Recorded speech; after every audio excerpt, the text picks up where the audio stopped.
The strength of a nation derives from the integrity of the home. Silence is a true friend who never betrays.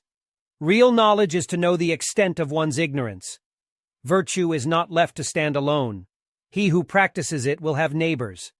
The essence of knowledge is having it to apply it, not having it to confess your ignorance. If you think in terms of a year, plant a seed. If in terms of 10 years, plant trees. If in terms of 100 years, teach the people. What you do not want done to yourself, do not do to others. When prosperity comes, do not use all of it. To be wronged is nothing unless you continue to remember it. The noble-minded are calm and steady. Little people are forever fussing and fretting. The man who moves a mountain begins by carrying away small stones.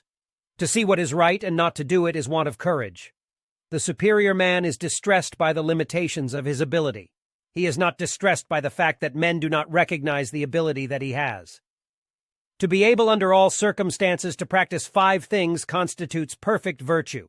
These 5 things are gravity, generosity of soul, sincerity, earnestness, and kindness. When you know a thing, to hold that you know it, and when you do not know a thing, to allow that you do not know it. This is knowledge.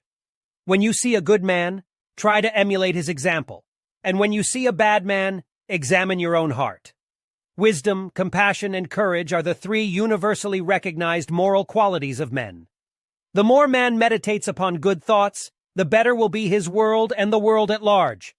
To practice 5 things under all circumstances constitutes perfect virtue. These 5 are gravity, generosity of soul, sincerity, earnestness, and kindness. When we see men of worth, we should think of equaling them.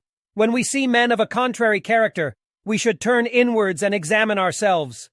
If you look into your own heart and you find nothing wrong there, what is there to worry about? What is there to fear? He who conquers himself is the mightiest warrior.